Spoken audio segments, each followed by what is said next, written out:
Okay, good Wednesday morning. We are live to the KGNS app. We're live to the website. We're also live to the Facebook page, and we're live to our KGNS YouTube channel. It's Wednesday now, leading up to the Walk to End Alzheimer's. The show will be every Wednesday because we're getting closer and closer to the day, which is in November. Mindy Caso, of course, usually is one of the co-hosts of All's in This Together with Jerry Garza. Jerry is away on assignment, so I'm filling in, but Mindy is here. Hi, I'm Mindy. Hi, Ruben, and hi, everybody who's tuned in this morning. And yeah, you're right. We are literally counting the days, and they are being counted down very quickly now. You know how it is as you're getting closer to an event.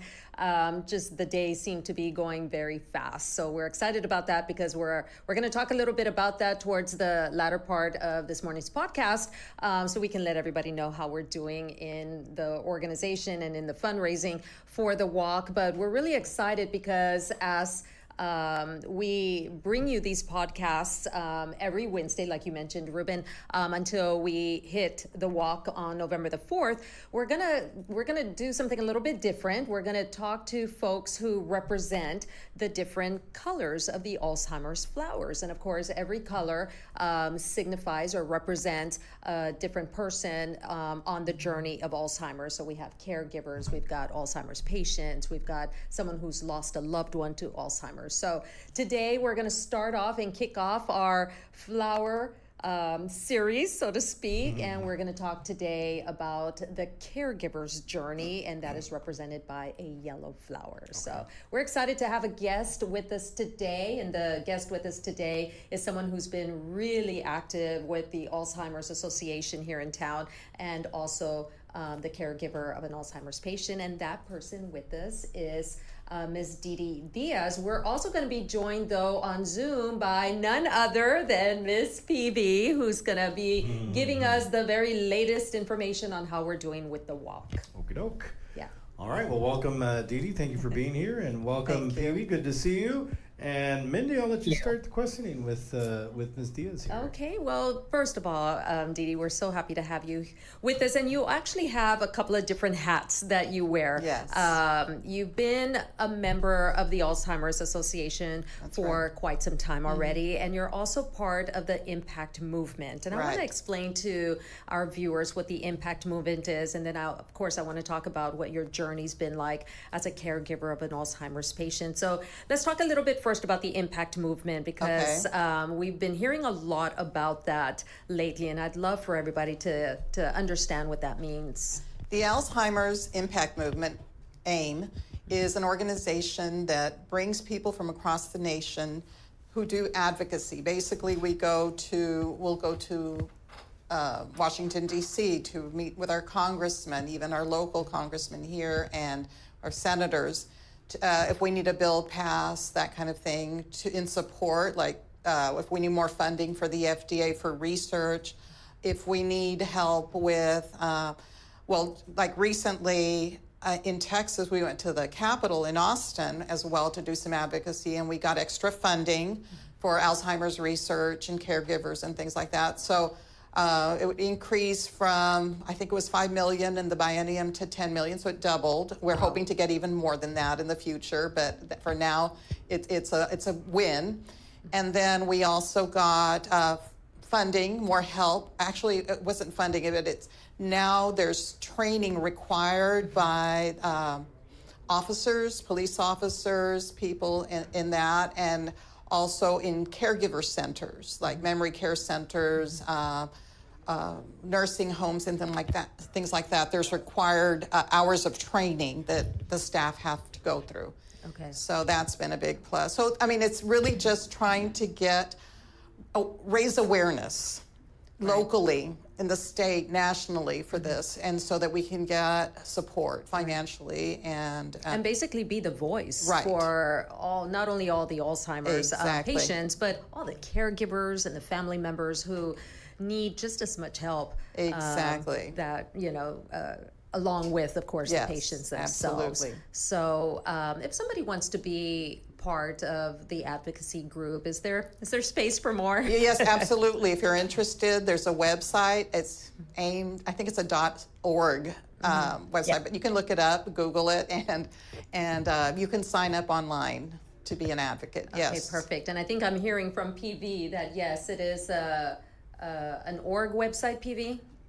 So they can also go to alz.org. Okay. And they put /AIM and you will find it. You can also call the helpline and they will direct you to the resources, or the person in your community at the Alzheimer's Association. They can put you in touch with the staff person if you would like to be an advocate. There's always room for advocates. Okay, perfect. And I know that our local advocates have done a phenomenal job of being the voice for South Texas, and we can't thank them enough. But like you said, the more the merrier. Yes, and it's a volunteer organization. Okay. So, it's just something that if you have to have the time for it. Absolutely. But I'm sure some people who work can take some time off, when we go to DC and that kind of thing. But it does require some leg time, where you. And how long are you typically on these trips to DC? Is it a couple of days or? Yes, Okay. it was I want to say 3-day, I think, conference. Okay. It was a forum in DC, and there were representatives from throughout the nation. There were hundreds, maybe even close to thousands. It was in a great venue, and Joe Arciniega, the local president, was the keynote speaker, one of the keynote speakers. So I was very proud to be there representing Laredo with him as the guest speaker. Oh, that's wonderful. He did an amazing job. And when you're there with the group, DeeDee, you feel like folks are listening to Absolutely. y'all. Oh, yeah. So it makes a big difference. Because there were congressmen there and congresswomen. It was really impressive, and some of them were guest speakers. So, yes, it was amazing. Yeah. Mm-hmm. Well, let's talk a little bit about your journey and how you first became an advocate of Alzheimer's patients, and what brought you to the Alzheimer's Association. It's hard to say where my journey begins, but I would have to say officially 2 years ago, I moved back to Laredo. I was living in Florida. My husband was working in Florida, Central Florida. And my mother was not doing well. She ended up in the hospital, and there was various times while I was away that she ended up in the hospital, and it was very difficult for me to be so far away. My father was just the two of them living together. He was trying to handle the care on his own, and he just turned 90 last week, so it was too much for him. They didn't have any help, so it was easiest for me because of my husband's job. He can work just about anywhere. He does emergency medicine right now. He was working at Gateway. He's working at Gateway.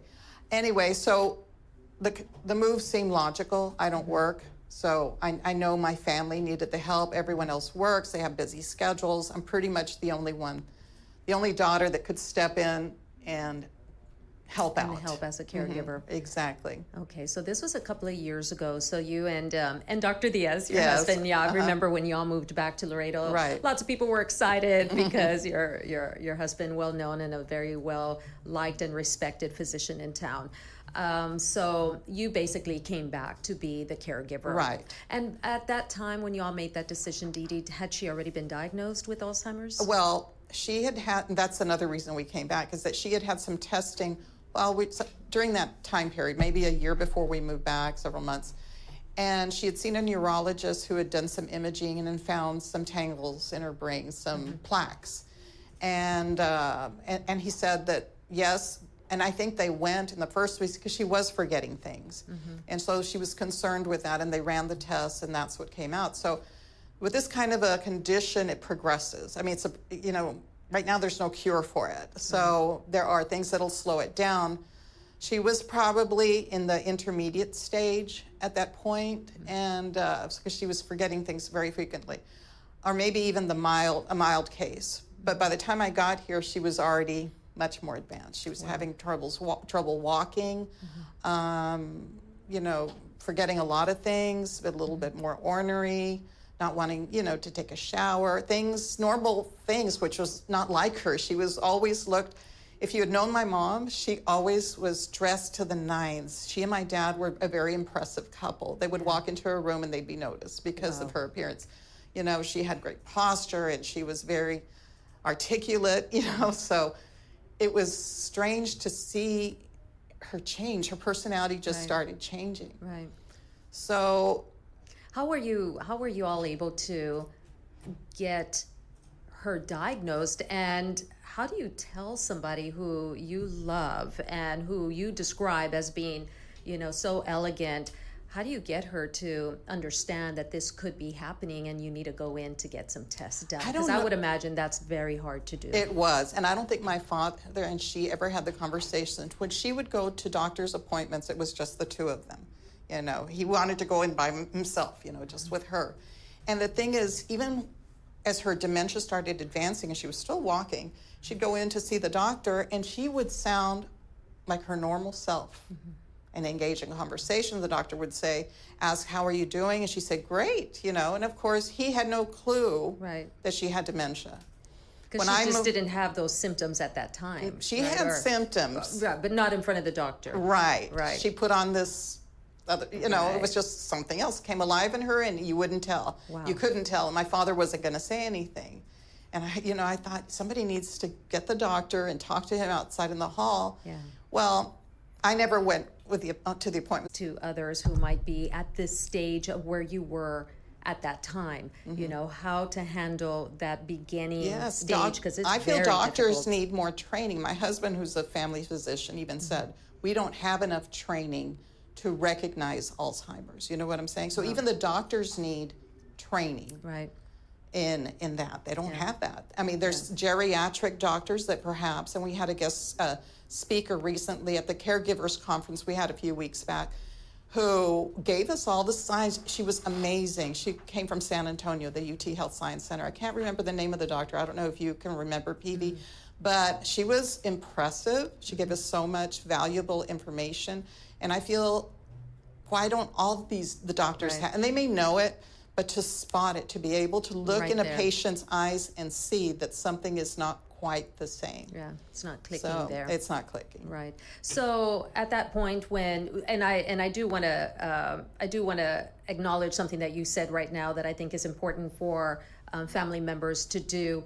Email the doctor. Yes. Email the doctor if you don't think you can pull them aside and talk to them privately, because a lot of the times the patient is there with you, and something can trigger them if they see that you're talking to the doctor whispering, because I know that that's one of the red flags, the triggering moments that could set off a dementia or an Alzheimer's patient, because they think that you're hiding something from them. So email is a really good recommendation. It is a good thing. Now, I'm not I don't have legal access to communicate with the doctor. In other words, he can't reveal information to me, but I can at least share with him what's going on legally. But because my father's the one that has power of attorney on all of that. But at least I could tell him, this is what's going on at home. This is what we see. This is what's been going on. This is what we see. Is there anything you can do that can help her? I don't know, And the initial physician that you took your mom to, what was the specialty? Was it the neurologist, or did you start at the family? PC? PC, and then I think she was referred to a neurologist. In San Antonio. Okay. And then here, of course, where, we've got the Briggs Institute that's coming down and providing the specialties that we need, the neurology. We definitely need it in Laredo, because we are the #1 city in Texas for Alzheimer.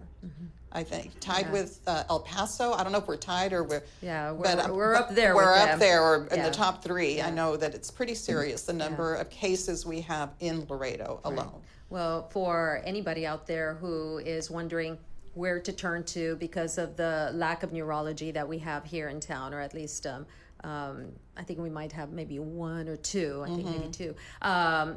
Sign up or go visit with the UT Health Science Center, because they can partner you up with the institute from the UT Health Science Center in San Antonio that comes down to help diagnose patients. So then after you received a diagnosis, how long was that process between your first initial visits to when you got the full diagnosis?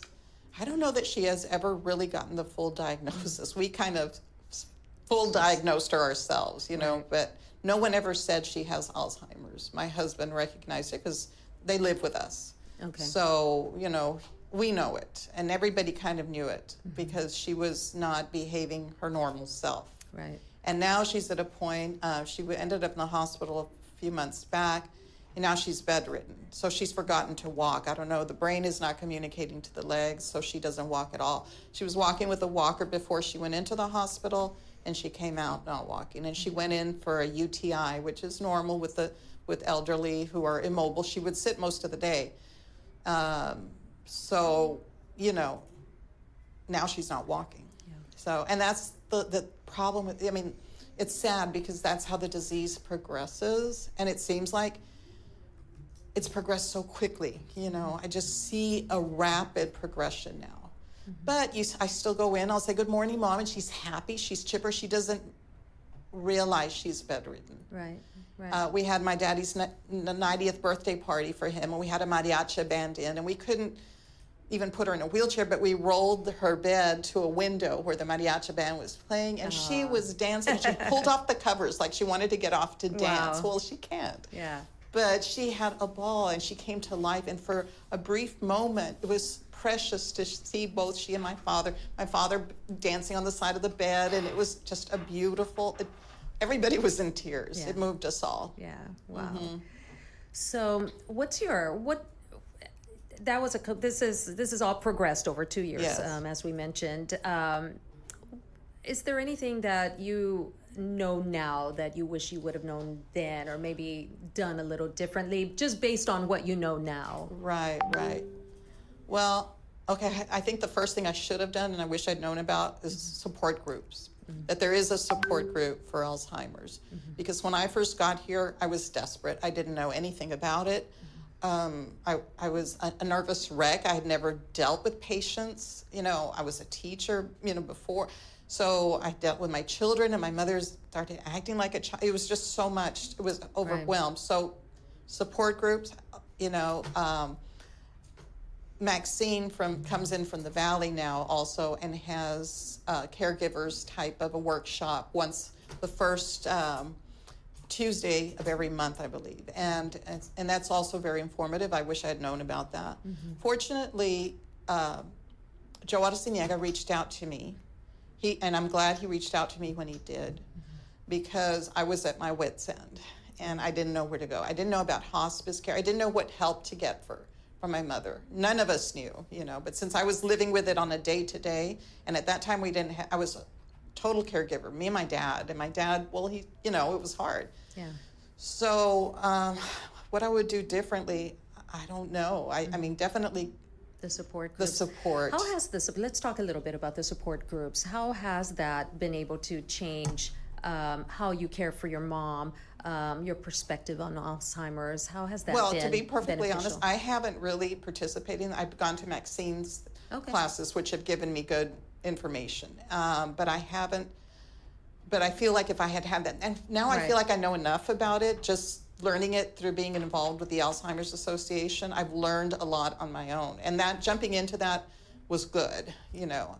But I didn't get involved until a year after being here. Got it. So the first year was kind of wild. Yeah. It was an emotional roller coaster. Now that the Alzheimer's Association is planted inside of the UT Health Science Center, with a lot of the with the support groups taking place there, and they just had the conference there, and some of the now it seems as if the folks that are in your shoes, caregivers, have a place that they can go to. Yeah, there's a local awareness is growing, I feel, which is exciting.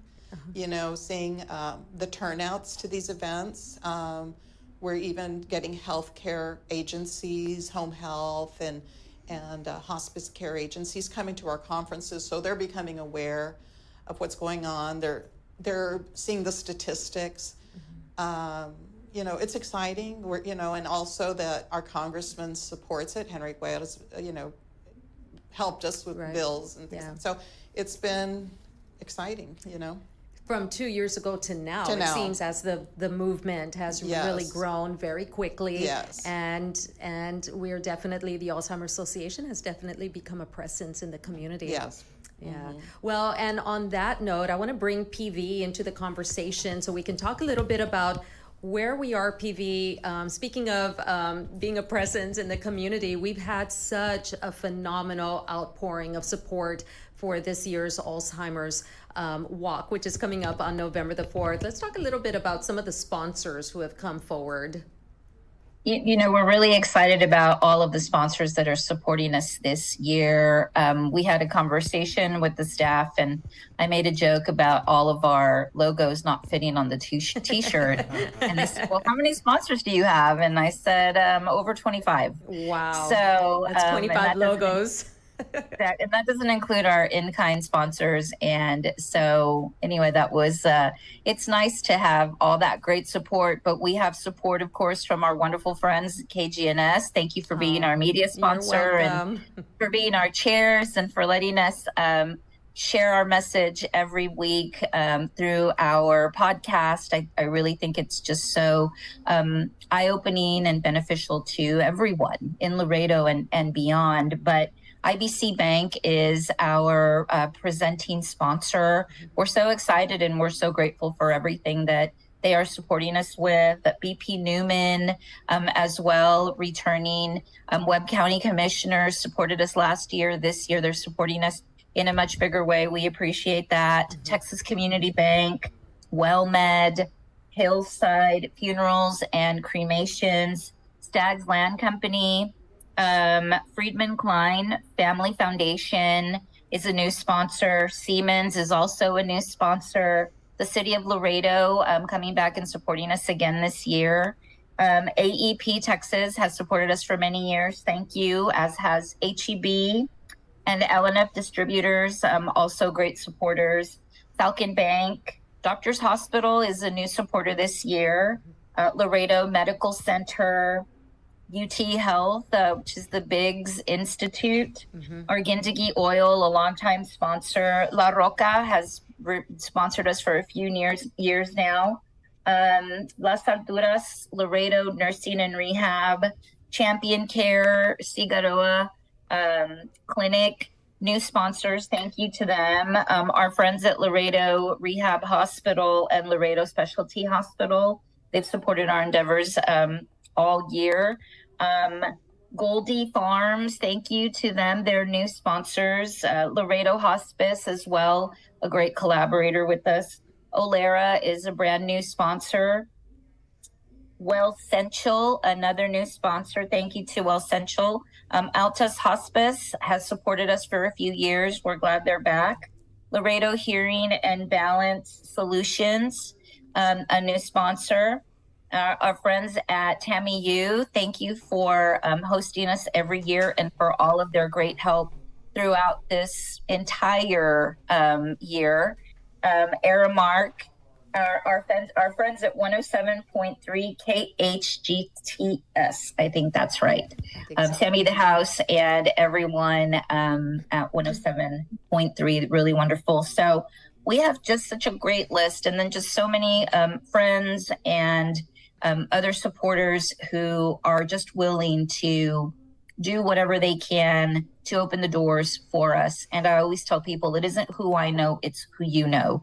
And everyone on the committee, DeeDee, Joe, everybody, it's who you know, but your time and all of your efforts for helping us throughout walk season, that's how we're able to put this together. Absolutely. You know, when you were reading off that list of sponsors of this year's walk, PV, I couldn't help notice all of the new sponsors that you're mentioning. And wow, some of these folks, you wouldn't even think that we were a glimmer in their eye, but that's pretty neat. And that just that shows us about the word getting out. Like DeeDee was just saying right now, the word is getting out that the Alzheimer's Association is here. It's here to stay in Laredo. We're here as a resource for caregivers and patients and family members. We're not going anywhere at all. In fact, we're just getting bigger and better every single year. So we're excited to welcome and so appreciative and grateful to welcome all of those new sponsors. And of course, have our repeat sponsors come back year after year and, come back year after year with even a bigger donation or sponsorship level. And we appreciate that. And I think that that's just a testament, of course, to the credibility that the Alzheimer's Association has been able to to be recognized for here in our community. And a big shout out also to, of course, IBC and to the Webb County Commissioners, because they came out really strong with their third-party funding this year with $25,000. And, you know, things are, when you see the big, and IBC, of course, with $50,000, when you see the amount of money that folks are willing to put into the Alzheimer's Association, it's because they really believe in the cause. And I want to, you know, my hat's off to you guys, PV, you and Maxine and Joe and DeeDee and everybody that has been doing this for years already, because you've come a long way, baby. It's just getting better. We're trying. And it's the committee, you know, the sponsorship committee knew a lot of people that we had not approached. I mean, we're just still scratching the surface, I feel like, but I appreciate everyone's efforts to make those asks, because it's not easy to do. A lot of, you know, we're in a lot of these budgets, which is great. But again, a lot of new sponsors that just said, yes, we'll participate with you because of our committee, because of their asks. Yeah. So we definitely appreciate all of our committee members. Absolutely. Let's talk a little bit about the walk, PV. As we were talking about at the top of the hour when we kicked off the podcast, we are quickly getting down to the date, November the 4th, Saturday, November the 4th. So for teams out there, can folks still register a team? What do they need to do to get that done? Absolutely. We encourage you to register your team. They can go to alz.org/walk, put in their zip code, and then choose, of course, the Laredo walk, and then follow the prompts. It is free to register. We do encourage everyone to create a team with your family, with your friends, with your colleagues, do some fundraising. It's never too late to do that. We will accept, of course, donations at walk as well. So they can register at walk also. You can register all the way through walk day, and actually after walk day. If you want to receive the information from us, we still send out information, emails, little postcards, just, you know, to thank everyone for their donations, to let them know what's happening in the upcoming months. So we actually take donations through December the 31st. Okay. So just because the walk is taking place on November the 4th, it doesn't mean that that's the deadline to turn in donations. The deadline actually to complete this year is December 31st, like you mentioned. And December 31st. Starting next year on January 1st, that's when you start fundraising for the new year. Start all over again. Okay. Yes, give us a little break, but we will be back. Sounds good. Well, I want to turn our conversation back to DeeDee, because I want to talk, still talking about the walk. Okay. What can you tell folks out there who have never been to a walk before? Maybe this is their first time, especially with caregivers, as far as being a caregiver and trying to get out to the walk. Okay, well, actually, I don't have a lot of experience with the walk. I've joined the walk. Last year was my first walk, so as a first-time walk, this will be my second year. Okay. And that's when Joe had approached me, like weeks before, maybe a month before the walk. So I didn't know anything about registering or how to put things on social media. I was super green, so I didn't get as much as I had hoped to in terms of donations and things, because I was green. Yeah. And I'm still struggling with social media because all the technology. But as a first time, it was amazing. I was stirred. I was moved. I had never been to a walk, so it was the number of people that came out to support the walk. I love the flower thing, and then they had me hold up the yellow flower in the ceremony when they explained the flowers. Mm-hmm. So it was just a very special time for me. I was so moved. And so I'm hoping that my family, it was too late to even tell people come to the walk, because most of my family lives out of town, so none of them were able to come in. Right. There was just things going on. But at least for this year, I gave them advance notice, and we do have a team, Val's Pals. So if you care to support that team. Val's Pals. Val's Pals. Okay. My mother's name is Valeria. So we'll be out there, and it's an exciting time. Were you surprised by how many of the colored flowers you saw, how many yellow flowers stand for caregivers and so forth and so forth? Did that just kind of give you comfort knowing that you are not in this alone. Exactly. We're all in this together. Exactly. Yeah, no, Yeah. it did. And it was beautiful to see the river of flowers, just Right. a field of flowers. You know, Yeah. everybody holding their color flower. It was just Yeah. beautiful, very touching, very moving. Right. So I hope to get everybody out there, even if you don't have family members. I feel like everybody's family is touched in some way. Sure. If it's not an immediate family member, they know of somebody or a friend's family member. So, I mean, it's a great cause to get behind.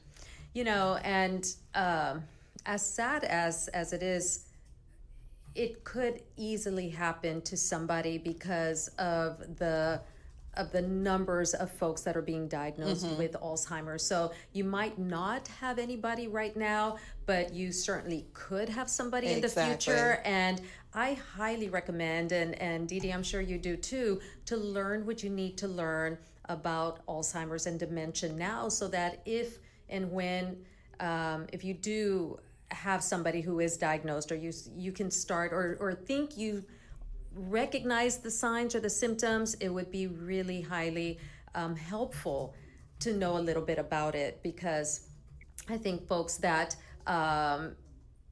that don't know about it might just mistaken it for I'm having a bad day, or they didn't get a lot of sleep. And when you don't get a lot of sleep, you tend to have, foggy mind and things like that. Right. But when it is diagnosed early, there are treatments available now. Yes. Not a cure, but there are medications that can slow down the Exactly. progress. But those medications are for folks, Alzheimer's patients, that are diagnosed in the early stages. Right, So it can it's be. so important to get diagnosed early. Early, that's so important. Yeah. I think by the time my mother was, I guess, diagnosed, I don't know that it was too late. Yeah, it was For some of those that. medications. And actually, that one just got approved by Medicare recently, Medicaid. This year? Because they had this year, because we went to DC and we fought for it. So the VA had already approved it, but Medicare had not. So thank God they're on board now, Yeah. and so there is access for Right. that. But to get on that medication, there has to be a threshold. There's a window. A window, And if you miss exactly. that window, then Then it's you don't and qualify for it. Like my mother's on donepezil, but it's a treatment for it. I don't know what exactly it does, but it is also for people with dementia. Okay. But yeah, no, the earlier you can recognize it, treat. And the thing is that along the border, and I think that's why there's such a large incidence of Alzheimer's here in Laredo and dementia, is diabetes is such, there's such a high there's a strong correlation between diabetes and dementia. Okay. So, because of the lack of blood, flow. circulation. Yeah, circulation. And the same, Right. there's a lot of heart disease as well, which also can trigger dementia. Right. So, I mean, taking care of your health, if you are diabetic, be sure you take your medication. My mother didn't want to get on insulin, the injectable insulin. I think had we insisted more, Mom, you have to, she would just want to do the oral medication. And she was at a point where she needed the injectable insulin. Right. And those kinds of things, you have to take it seriously. Right. You really do. And it's just going to help. I mean, it's Right. going to help, but you need to explain, and the patient needs to understand. That- And I think if somebody is a little bit more proactive in learning more about it early on, then they're not playing catch up Exactly. later on, and trying to explain to the patient why this is really important. And it's the number of doctor's visits might be far and few in between. Yes. So it's so important that the caregivers that are going to be providing, right there next to the patient, know as much as they can. Exactly. Yeah, it could be daunting, but it could very well be helpful. No, I've done a lot of readings. Yes. Yeah. Absolutely. Well, PV, we're coming already to the end of the podcast, and I just want to wrap up by, of course, thanking DeeDee for sharing her story with us. I know every week we're going to bring another person who's going to represent the flower, and we can't thank DeeDee enough for coming in and sharing with us her journey with her mother. Any last thoughts, PV, as far as the walk? Because I know, like we've been saying, it's coming on pretty quickly. It's coming fast. Coming fast. Oh, and I did want to mention, I'm sorry, PV, for interrupting. We do okay. have our poker run also coming up as well. So we actually have rescheduled our poker run to December the 9th. Oh, okay, good to know. Okay. Yes. Okay, December the 9th, just so that we can centralize our focus on walk. Got it. But we're really excited for the poker run event. It is a new event. And thank you to our friends at Harley Davidson for supporting our efforts with this event as well. But we will definitely talk about it more as After it the approaches. Walk. Okay, great. Yeah. So any last thoughts about the walk? Also, can you share with us also the hotline for those folks that, like DeeDee said, there's that hotline available, and it's a wealth of information for caregivers. Absolutely. It is available 24/7. The number is 800-272-3900. They speak over 200 languages. They are available 24 hours a day, 7 days a week. You will talk to a real person, a master level social worker that can help you with information, resources, scenarios, that is there to listen to you, whether it is yourself as the caregiver, as the person going through their journey as well. So please make sure to reach out for any and all questions. And then for the walk as well, please go to alz.org/walk, put in your zip code, select Laredo, and register your team. We want everybody to be out there with us at TAMIU on November the 4th, holding your beautiful Promise Garden flowers, representing your family, your loved ones, and feeling that sense of community at the Walk to End Alzheimer's Laredo. Absolutely. And we're looking forward to it. I know last year we had numbers that were around 700 or so. And I think this year we're going to be exactly. We're going to be a little bigger than that this year, I think. Yes. Well, thank you so much, PB, for always being here for us. We appreciate everything you do for Laredo and our Alzheimer's patients. And DeeDee, of course, thank you for coming into our KGNS studios, to our podcast studios this morning. We appreciate having you with us. PV, we're going to see you guys next Wednesday, 10 o'clock as well. What color flower are we hitting up next Wednesday? Next Wednesday, most likely we will do the orange flower, which is someone who supports the Alzheimer's Association. Oh, orange flower for supporters. We've got a lot of supporters out there. So we're looking forward to hearing from them, definitely. PB, thank you so much once again for joining us. And everybody who is listening to our podcast, make sure to share this podcast. It lives on the KGNS Facebook page. It also lives on our KGNS YouTube page. So for folks who are not able to tune in because they're working or for whatever reason, it's always there. All of our podcasts are always there, and you can always forward and share them to those who you feel might need to listen to this. We're always here because we're all in this together. Ruben, any parting words?